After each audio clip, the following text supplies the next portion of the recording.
Bonjour à tous et bienvenue dans ce nouvel épisode d'Histoire inspirante. Aujourd'hui, j'ai la joie d'accueillir Anna. Anna, elle a accepté de partager son parcours. Elle a eu un peu de mal à accepter.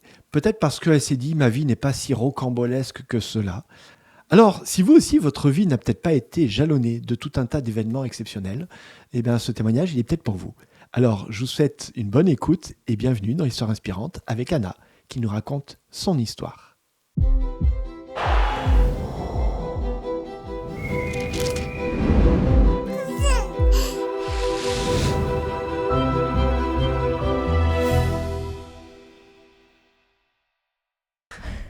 Bonjour Anna. Bonjour Philippe. Bienvenue dans cette émission d'Histoire inspirante.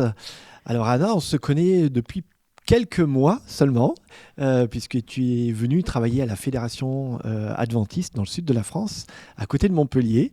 Tu as rejoint cette équipe et tu as eu un parcours assez intéressant, et c'est ce qu'on va voir avec toi aujourd'hui. Alors, on n'a pas eu le temps encore d'entendre suffisamment ta voix. C'est normal, je suis toujours derrière un ordinateur ou en train d'écouter les secrétaires avec lesquels je communique souvent. Mais j'espère que ma voix va avoir une vraie valeur pour la fédération de notre église. C'est le but de mon venue ici. Alors, il y a ton parcours et puis il y a ta voix aussi. Donc, on a deviné qu'il y avait un petit accent. De quel pays? C'est pas celui du sud de la France. Oh là là! Mais si pourtant j'ai appris le français dans le Vaucluse, alors c'est un mélange de Vaucluse et de Roumanie. Parce que je suis née, j'ai grandi en Roumanie. Je suis arrivée en France quand j'avais 24 ans. Alors, on va y revenir justement sur dans quelles circonstances tu es arrivée en France et puis qu'est-ce qui a fait ce parcours-là. Alors, peut-être on va spoiler tout de suite cette émission pour dire que tu n'as pas vécu des choses extraordinaires. Miraculeuse, fantastique. Mais c'est aussi pour ça que je t'ai demandé de faire cette émission. Parce que parfois, on se construit une image du témoignage, quelque chose de fantastique, de surnaturel. Et alors que finalement, dans nos vies, y a déjà beaucoup de choses à voir et être capable de les voir. J'ai hésité à plusieurs reprises et je t'ai dit non quand tu m'as invité parce que j'ai vu... peut-être pas tous les témoignages, mais la plupart des témoignages de cette émission. Et je ne me sentais pas aussi, comment dire, peut-être prête à dire que moi, j'ai connu Dieu depuis toujours et que je n'ai pas vécu, je ne l'ai pas connu dans un contexte de souffrance ou de douleur ou d'éloignement. Dieu, il a été toujours présent dans ma vie, de mon petite enfance. Et je suis la 4e génération d'adventistes dans ma famille. Et j'avoue que j'ai eu la chance de connaître Dieu d'une manière très fluide, bien sûr avec des hauts, des bas dans ma famille. Mais Dieu, il a été toujours présent. Alors, pas des choses extraordinaires. Si vous voulez arrêter le podcast, regarder le podcast, c'est maintenant. Alors non, moi je dirais aux gens qui nous regardent sur YouTube, c'est maintenant que vous mettez un commentaire pour dire que malgré tout, même s'il n'y a pas des choses extraordinaires, il y a quand même des choses que vous allez apprendre. En tout cas, j'en suis convaincu. Alors tu nous l'as dit, tu as grandi dans une famille croyante de plusieurs générations. Alors, je vais te poser une question peut-être déjà indélicate tout de suite. Des fois, on dit, quand on rencontre des gens non-croyants, ah oui, mais toi, t'es comme ça ou t'as cette foi-là parce que t'as grandi dans ce foyer-là. Est-ce que ça s'applique à toi? Est-ce que tu es adventiste aujourd'hui parce que t'es né dans un foyer adventiste ou parce que c'est le fruit de ta conviction et de ton cheminement personnel? Est-ce que je peux te faire un aveu? Tu le fais qu'à moi, ne t'inquiète pas, personne n'entendra. Avant d'accepter le poste de travailler à la Fédé, je ne sais pas pourquoi, mais je me suis posé la question si je fais partie d'une secte. Je suis baptisée dans cette église depuis 20 ans. Je l'ai choisie avec tout mon cœur. Mais j'avais besoin de me rappeler pourquoi je fais partie de cette église et pourquoi je crois encore en Dieu. J'ai appris que je ne fais pas partie d'une secte. C'est déjà pas mal. Et je me suis rappelé pourquoi je suis là. Pourquoi je fais confiance à Dieu. Et à travers notre dialogue, je vais avoir peut-être l'occasion de te raconter quand même quelques points qui sont marqués dans ma vie et qui m'ont convaincu que Dieu est vivant et que les valeurs que mes parents m'ont transmises sont pas leurs valeurs, mais ce sont les valeurs de Dieu. Ouais, tu me disais hors antenne, on revient au tout début, hein, ta croissance, avant tout dans ta famille, on va dire ça comme ça. Euh, c'est un foyer aimant, des parents attentionnés, présents. euh, alors, je ne sais pas si je peux dire équilibré au sens de Oui, qui voilà, te respectent aussi, qui respectent ton parcours. Euh, Finalement, bah, tout se passe très bien. tout se passe très bien. Au départ, c'était pas euh, comme, comme à la fin, dans la mesure où ma mère était très jeune. Quand elle m'a eu, elle avait 20 ans. Et le contexte du communisme, avec une vie assez dure, avec beaucoup de manques, ont été compliqués. Elle était un peu dure au départ, mais avec le but de nous forger pour cette vie. Mm. Mais Dieu l'a guidée dans les années et elle s'est transformée. Elle est une femme extraordinaire. Et malgré le fait qu'elle était très dure, très stricte, elle nous a toujours montré l'amour. Mm. J'ai toujours pu communiquer avec mes parents et leur dire si je faisais une bêtise, c'était eux qui l'apprenaient. Mm. Et ils m'ont jamais jugé, au contraire, ils m'ont dit allez, on est là et on va t'aider. Et j'ai eu cette éducation stricte de côté de ma mère et le soutien inconditionnel de mon père pour la partie, on va dire, professionnelle. Parce que mon père, c'est un visionnaire, il a toujours des idées qu'il veut mettre en place. Et ça m'a beaucoup aidée à devenir la femme que je suis aujourd'hui. Et je le remercie beaucoup, beaucoup pour ça. Alors, tu as fait quelque chose qui était, en tout cas aujourd'hui, on dirait que c'est peut-être un peu fou. Tu as même travaillé avec tes parents, en Ouais. particulièrement avec ton père, et qui avait une petite maison d'édition. Et donc, tu as travaillé. Alors, je dis c'est un peu fou parce que certains diront, oh là là, travailler en famille, c'est compliqué. Pour toi, ça n'a pas été compliqué. Pas du tout. Pas du tout. J'avais 7 ans quand ils ont commencé ce projet de maison d'édition. Je me rappelle que mon père est parti une année travailler en Allemagne pour ramasser de l'argent, pour pouvoir après investir dans une maison d'édition. À l'époque, c'était un truc de fou pour le monde adventiste en Roumanie, parce qu'on avait la maison d'édition qui appartenait à l'église officielle, mais un projet indépendant, mais autorisé par l'Église, bien sûr, était un peu anodin. Ça sortait un peu du cadre. Mais mon père a été toujours un visionnaire. Alors moi, j'ai grandi dans cette maison d'édition à partir de mes 7-8 ans. Et mon rêve, c'était de reprendre un jour les reins. Ouais. Ça n'a pas été le cas. Mais j'ai appris l'indépendance déjà. Et cette envie de travailler pour moi-même, de ne pas avoir un chef et de me débrouiller, de trouver toujours des solutions à des problèmes. Je t'ai pas posé la question, tu es originaire d'où en Roumanie? Je suis née à Bucarest, dans le D'accord. sud de la Roumanie, mais j'ai La capitale. grandi... Oui, c'est elle qui est la capitale. C'est Bucarest et pas Budapest, s'il vous plaît. Merci. Budapest est en Hongrie, un petit cours de géographie au passage. Voilà. Mais j'ai grandi à 80 km dans le nord de Bucarest, dans les Carpates. D'accord. Une Ok. très, très belle région. Dans les montagnes. C'est ça, exactement. Dans cette région, dans ton église de naissance, tu vas faire un jour la rencontre de quelqu'un qui va devenir ton mari, mais tu rencontres sa mère peut-être aussi avant. Oh oui, c'est assez fou. C'est une histoire vraiment improbable. Parce que je connaissais toute la famille de mon mari. On partageait la même église. Je connaissais toutes ses cousines, son cousin également, mais pas lui. Et parce que mes parents, comme je disais tout à l'heure, ils ont été investis pour travailler pour l'église, pour les autres. Quand j'avais 21 ans, ils étaient aumôniers dans une prison pour les femmes. Et comme ils avaient toujours besoin des gens pour les accompagner, des volontaires, je les ai accompagnés un jour.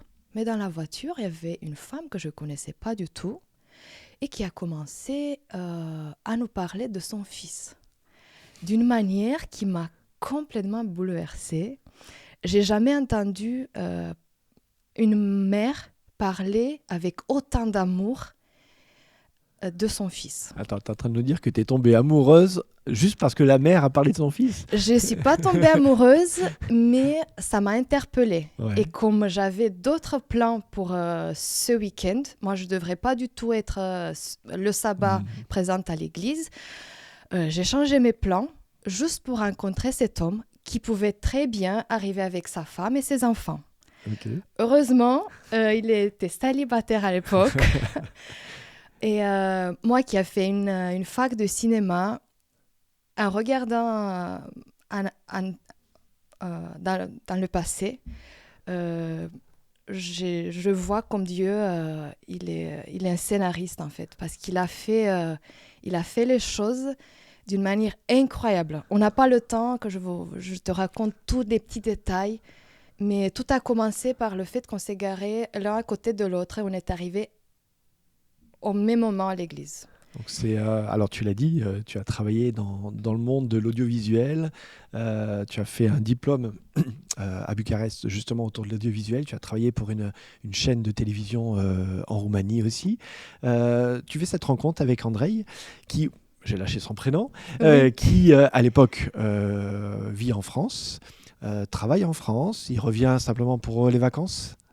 C'est ça, mais c'était la première fois que je le rencontrais. Lui, il a fait tous ces temps des vacances en Roumanie, mais c'était qu'à ce moment-là précis que je l'ai rencontré. Et je pense que c'était le bon moment pour nous. Et on est persuadés tous les deux que Dieu a fait les choses comme il fallait les faire. Les choses avancent, vous vous mariez, vous êtes en Roumanie à ce moment-là. Andrei ne revient pas en France tout de suite, mais vous faites le choix de venir en France. À quel moment de votre vie de couple? Avant de se marier, on a pris la décision de vivre en Roumanie. Il faut savoir que mon mari a vécu en France depuis ses 8 ans. Lui, il est arrivé juste après la chute du communisme. Et lui, il est un Français. Il parlait avec l'accent, le roumain. Il utilisait des mots d'une manière très rigolote. Mais parce que moi, j'avais mon entreprise là-bas, j'avais ma maison, j'avais un chemin qui était, on va dire, plus posé que le sien. Et je lui ai proposé, pourquoi pas venir s'installer en Roumanie.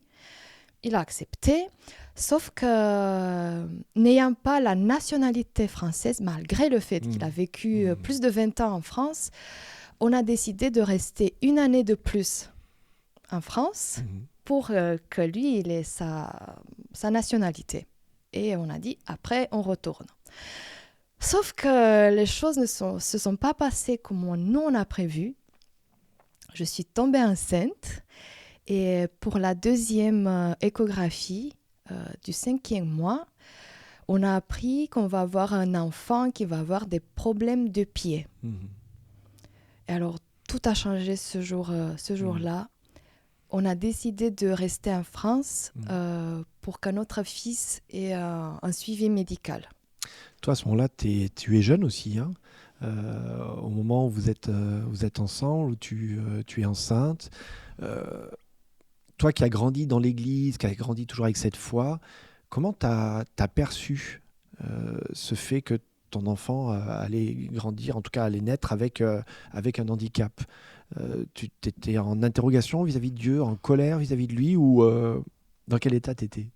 J'ai laissé cette colère à ma mère. Ma mère, elle a eu un moment de tristesse, mais comme moi, je pense que je veux la voir le jour où je vais apprendre que je vais avoir un petit fils. Un fils. Un fils, voilà, avec des problèmes. Au moment où j'ai appris cette nouvelle, sur le coup, j'étais dans le noir. Je ne voyais pas l'issue parce que je ne savais pas de quoi il s'agissait exactement. Mais le moment où mon gynécologue, qui est un homme formidable, me rassurait, j'ai dit, OK, j'ai soufflé et j'ai dit, Dieu, je te donne ce problème à toi. Je savais que toutes mes émotions vont être transmises au fœtus. Ouais, bien sûr. Du coup, j'ai pris la décision de me détacher complètement de ce problème et de dire, ok, ce problème, il existe, mais je veux pas laisser influencer et me sentir submergée par les émotions. Je l'ai payé un peu plus cher plus tard, parce que après la naissance d'Alex, vers 1 an, j'ai eu un petit moment de... Je peux pas l'appeler dépression, mais voilà, il y avait quelque chose qui pesait et je me suis rendu compte que le fait que j'ai nié ces émotions, ces choses m'ont rattrapée. Il fallait peut-être que je demande de l'aide à un professionnel, mais je ne savais pas à l'époque. Alors, si vous, aujourd'hui, si vous rencontrez ce problème, demandez l'aide. Il existe. Ton fils va naître. Tu vas être accompagné pendant la grossesse. Ton fils va naître. Il va être pris en charge. Alors aujourd'hui, il ne garde, pour ainsi dire, plus de séquelles. Très peu. Très peu. Donc il a une vie totalement normale. D'ailleurs, pour ceux qui connaissent ton fils, voilà, il court comme n'importe quel autre enfant aujourd'hui. J'imagine que c'est un sujet de reconnaissance pour toi. Ah oui, parce que on n'a jamais demandé à Dieu pourquoi il a fait ça. On pouvait le faire. Lui, il est prêt à entendre nos pourquoi et il est prêt à répondre à nos questions. Mais on a décidé de lui poser ce problème entre ses mains et il nous a mis pendant des années des professionnels de la santé, des chirurgiens, des kinés, des je ne sais pas exactement le nom. Bref, des professionnels qui l'ont suivi et qui nous ont accompagnés avec beaucoup, beaucoup de gentillesse et sans nous poser la question pourquoi vous n'avez pas fait ça, pourquoi vous avez fait ça. Non, ils étaient là pour nous écouter. Et on est très reconnaissants. Et en plus des professionnels, je peux dire qu'on a été très bien accompagnés après la naissance d'Alex. Voilà, j'ai lâché mon nom. Par notre famille et surtout par la communauté d'Avignon, où on était membres à l'époque. Ils ont été là à nous accompagner dans tous les moments. J'ai senti cet amour inconditionnel et cet amour qu'ils ont surtout montré à notre fils. Et ça, c'est une chose qui l'a marqué pour toujours. En tout cas, vous avez senti la présence d'une communauté à vos côtés. Alex étant rétabli, est-ce que la question de repartir en Roumanie se posait? Parce que comme tu disais, ta vie, elle était là-bas, ton travail, ta maison. Est-ce qu'à un moment donné, cette question s'est posée ou pas? Et combien de fois? Parce que, surtout moi, à plusieurs reprises, je me suis dit, qu'est-ce que je fais là? En sachant que j'avais cette envie de travailler pour les autres, de travailler pour Dieu et pour l'Église. Là, je me sentais sans un but précis. J'étais juste une mère au foyer parce que j'ai décidé de mettre ma vie professionnelle entre parenthèses pour pouvoir m'occuper de mon fils, justement. Et je me rappelle que j'appelais mon père en pleurant pour lui dire j'en ai marre. Je supporte plus cette vie, cette routine. Et il m'encourageait tout le temps et il me disait tu vas voir, un jour, tu vas comprendre pourquoi tu as cette situation et profite de ces années parce qu'ils sont super importants pour l'éducation et pour le développement de ton fils. Après, voilà, on a eu une fille pour le développement de tes enfants. Et aujourd'hui, je comprends. Je comprends que toutes ces années m'ont aidé à grandir, de me développer et d'acquérir certaines qualités que je n'avais pas avant, comme la patience, par exemple. Alors, vous viviez à Avignon à ce moment-là, quand tu as eu ta fille. Et là, c'est encore plus fou. Vous allez vivre dans une région en plein centre de la France, vraiment loin de beaucoup de choses. Ton mari travaille dans le bâtiment. Il y a des périodes où il part de la maison pendant plusieurs jours, plusieurs semaines parfois aussi, pour des chantiers à droite, à gauche. À ce moment-là, ce moment de solitude aussi, il est toujours là. Ce moment de questionnement, il est toujours là. Une fois qu'on a quitté Avignon et on s'est installé à la campagne, on l'a fait justement pour offrir à nos enfants un cadre de vie au naturel, on va dire. Comme moi, je sais, la Bible nous dit qu'au départ, Dieu a mis Adam et Ève dans un jardin. De nos jours, c'est plus possible. Malheureusement, le moment de notre histoire est assez compliqué. Moi, j'aimerais être autonome à la campagne. Vivre à la campagne, c'est toujours mon rêve. Mais je sais qu'il y a des moments dans la vie où il faut dire non. Voilà, reculer et regarder, avoir un regard d'ensemble sur la vie. En tout cas, on a vécu 7 ans incroyables à la campagne profonde de la France. Oui. En Haute-Loire, quand même. En voilà. Haute-Loire, où j'ai appris encore d'autres choses. J'ai appris à être vraiment dépendante du rythme que Dieu a donné à la nature. Avant, j'allais au magasin, j'achetais tout ce que je voulais. En créant une serre et un potager, j'ai appris comment les choses se développent. Je ne savais pas du tout comment les choses se passaient parce que moi, j'ai vécu en ville quand même. Et Dieu m'a appris encore une fois la patience. Alors justement, tu es encore dans la trentaine, mais on va parler comme des vieux. Ils nous excuseront. Avec le recul justement sur tout ça, est-ce que tu peux dire que tu avais besoin de temps pour intégrer ces notions-là, que ce n'est pas quelque chose qui était juste à entendre ou à lire quelque part, mais besoin de temps pour que ça s'ancre en toi finalement? On ne se rend pas compte qu'on a besoin des choses. Quand on est jeune, on se dit, on prend les choses comme elles sont, comme elles nous ont été données, transmises par nos parents, par nos grands-parents. Mais une fois qu'on commence à les goûter, comme par exemple la liberté de sortir dans son propre jardin et de pleurer.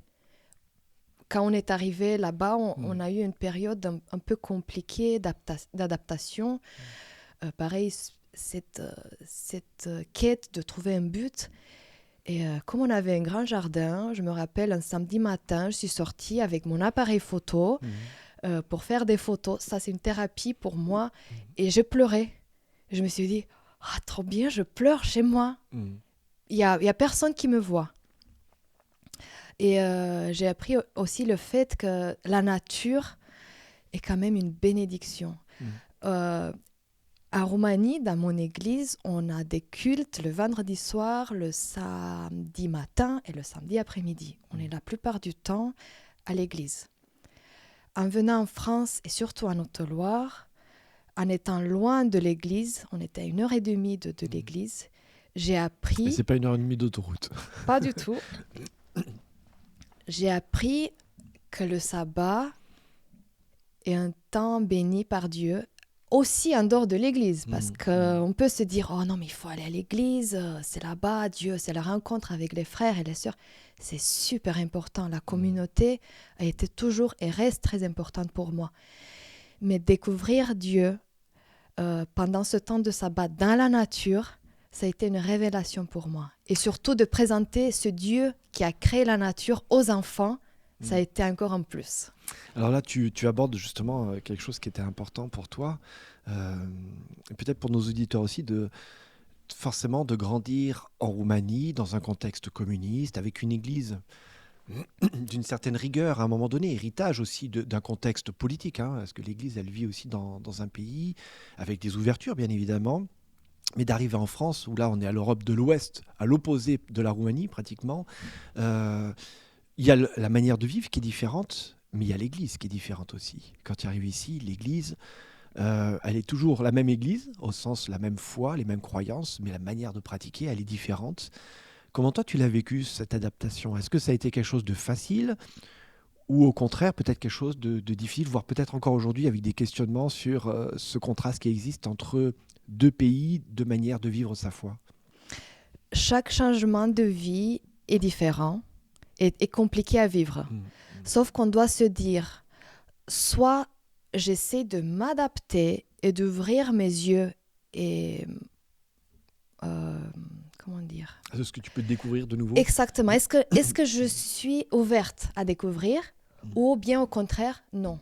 Je mets une barrière, je garde tout ce que je sais parce que c'est bien, c'est droit, c'est comme ça qu'on fait. Et on continue quand même. Sauf que grâce à mes parents aussi, je reviens toujours parce que je pense que notre enfant, en tout cas pour moi, mon enfance a été un point de départ pour ma vie. Grâce à mes parents, j'ai appris qu'il faut être ouvert et accepter les différences. Comme tu disais, c'est différent. C'est différent. T'as jamais comparé en mode c'est mieux ou c'est moins bien? Non, j'ai jamais comparé ça. Il y avait des choses qui me plaisaient moins, qui me plaisent toujours moins, parce que c'est ma manière de voir les choses, mais qui sont pas mal. Il y a des gens pour lesquels certains aspects qui se passent en Roumanie sont de trop ou ils sont mal. Alors, je pense qu'aujourd'hui, dans n'importe quel contexte, on doit avoir un esprit ouvert à écouter l'autre et comprendre pourquoi en Roumanie ça se fait comme ça, pourquoi en France c'est différent. Et on peut que grandir. Grandir avec de culture et de langue, je vous assure, c'est une bénédiction. Il faut l'essayer, il faut le vivre pour le comprendre. Alors, tu vis en Haute-Loire, et puis tu reçois cet appel. En tout cas, tu réponds à l'appel de la fédération qui cherchait une assistante. Toi, tu t'es dit, ça y est, c'est le poste pour moi. C'est ce que mon père avait évoqué en mode, tu verras, prends le temps. Ou est-ce que tu es venu à reculons au départ? Tu nous l'as un peu évoqué au début de cette émission. J'ai pensé jamais recommencer à travailler pour l'Église, jamais. En fait, je voyais pas comment. C'était pas une mauvaise expérience. C'est pas suite à une mauvaise expérience. Non, pas du tout. Moi, j'ai une formation dans l'audiovisuel. Je suis depuis 17 ans photographe professionnel. Alors, je voyais pas du tout comment je pouvais travailler pour l'Église de manière concrète. Je partage mes valeurs toujours avec mes clients. Quand je travaille avec eux, je suis toujours souriante, toujours à l'écoute, bienveillante. C'est des valeurs qu'on met en valeur dans notre Église, mais de manière concrète, je ne voyais pas du tout comment. Et c'est pour ça que Dieu est très important dans ma vie, parce qu'il y a 2 ans, j'ai reçu un appel de la Chambre des métiers de la Haute-Loire et ils m'ont proposé une formation d'assistant de direction.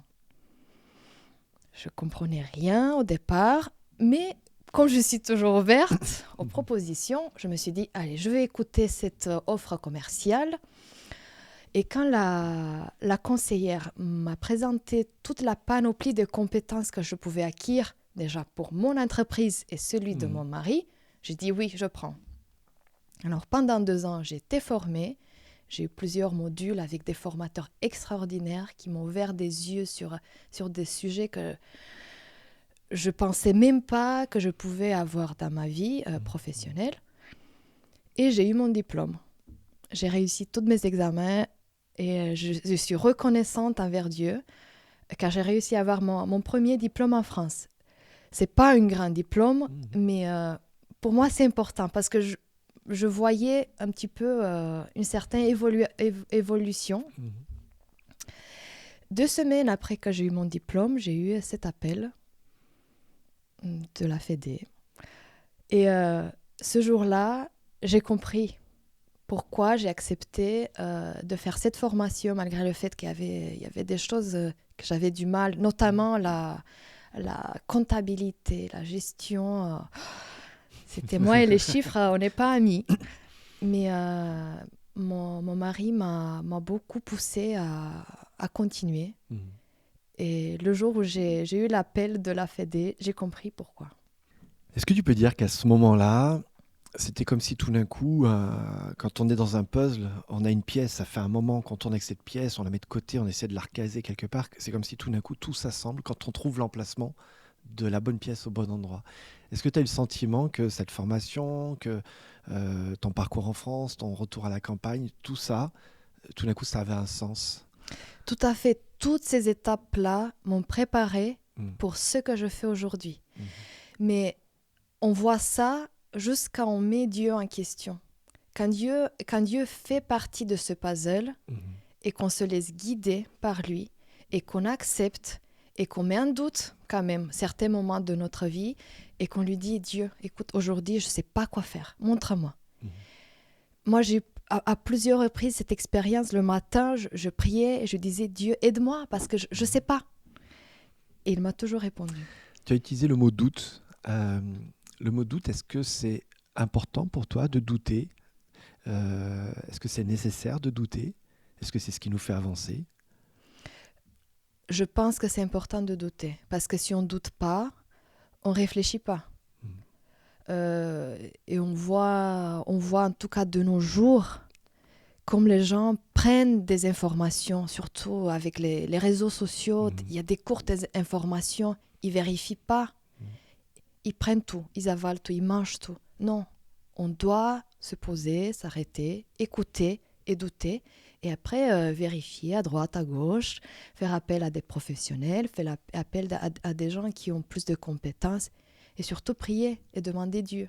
Tu nous l'as dit dans ton parcours, on arrive au terme de cette émission, à plusieurs reprises, tu as pleuré, tu as questionné, tu as appelé de l'aide auprès de personnels de santé, comme de ton papa, de ta famille, de ton mari. Finalement, quand je t'écoute, c'est presque comme si c'était nécessaire que de se questionner en permanence et d'être dans cette insécurité. Est-ce que c'est ça que tu retiens aujourd'hui de tout ce parcours-là aussi ? Je me suis jamais sentie en sécurité, mais j'avais besoin d'avoir la confirmation de Dieu, mais aussi de gens qui m'entourent, notamment ma mère, mon père, mais pas dans cette manière de contrôle. Ils n'ont jamais contrôlé mes parents n'ont jamais contrôlé ma vie. Au contraire, ils m'ont toujours jeté à l'eau. Ils m'ont donné les valeurs, les principes, ils m'ont dit, tu fais à ta manière. Et le fait que j'ai toujours un mari qui est à l'écoute, qui m'accompagne, avec qui je forme une vraie équipe fusionnelle, ça c'est très important pour moi. Parce que d'être seule dans la vie, c'est bien des fois, mais sur le long terme, c'est moins intéressant. Tu nous as préparé un texte, comme c'est l'habitude dans notre émission, un texte qui pour toi est important, peut-être un texte qu'on connaît tous, mais tu vas nous dire pourquoi ce texte-là particulièrement, il a du sens pour toi. Le texte que je veux partager avec vous aujourd'hui se trouve en Jérémie 29, verset 11. Et il dit, « Car je connais les projets que j'ai formés pour vous, dit l'Éternel, projets de paix et non de malheur, afin de vous donner un avenir et une espérance. » J'ai choisi de partager ce texte avec toi et avec nos auditeurs aujourd'hui, car je vois ma vie en particulier comme un chemin. Moi, j'avais prévu des choses pour ma vie. J'avais prévu de rester en Roumanie, de travailler en tant que photographe, de collaborer avec la chaîne adventiste de télévision en Roumanie.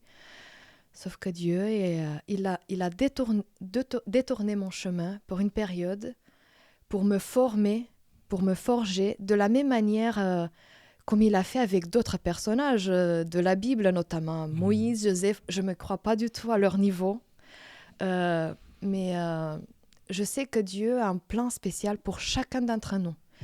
Et il y a une chose qui me motive dans la vie, c'est le fait que toutes les décisions que je prenne aujourd'hui vont influencer la vie de mes enfants et de ma descendance finalement. Alors, je demande à Dieu la sagesse de suivre ce chemin de paix, de bonheur qu'il m'a déjà fourni, mais qu'il est prêt de me mettre devant moi. C'est mon souhait pour moi et pour ma famille, surtout. Merci beaucoup, Anna, de ton parcours, qui n'est pas si linéaire que ça, finalement, où il y a beaucoup d'expérience. En tout cas, merci d'avoir accepté de partager à ce micro. Et je te propose qu'on aille écrire sur notre mur des témoignages maintenant une petite trace de ce témoignage. Et merci à toi de m'avoir écouté.